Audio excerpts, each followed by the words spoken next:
Formal parties like this are really enjoyable when one isn't afraid of doing the wrong thing. The object of correct etiquette is not to make life formal and dull, but to make it fully enjoyable. There are reasons for each act of etiquette, as in a man's assisting a lady with her chair, or the order with which people are.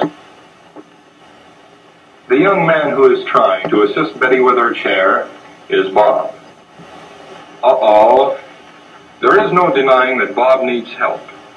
Which serving implement should he use? What do you think? Is he wrong, or is he right? Betty hopes that she doesn't look as awkward as she feels. All is well again with the party. No one's enjoyment is being interrupted with any problems for the moment. As the relish dish is passed, Betty decides that the first thing for her to do is to regain her poise.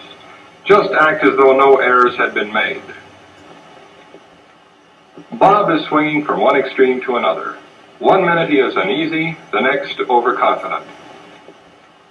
Bob is doing at least 3 things wrong.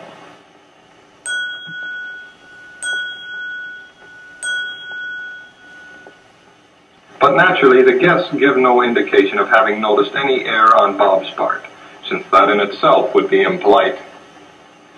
But if you were in Bob's place, would you know positively what to do? Betty is worried for Bob, but after all, he is trying. Everyone learns by experience, even when mistakes are made. Bob still isn't sure of what to do. But he can't hesitate forever. Now he is forgetting even his company manners and is acting as he usually does.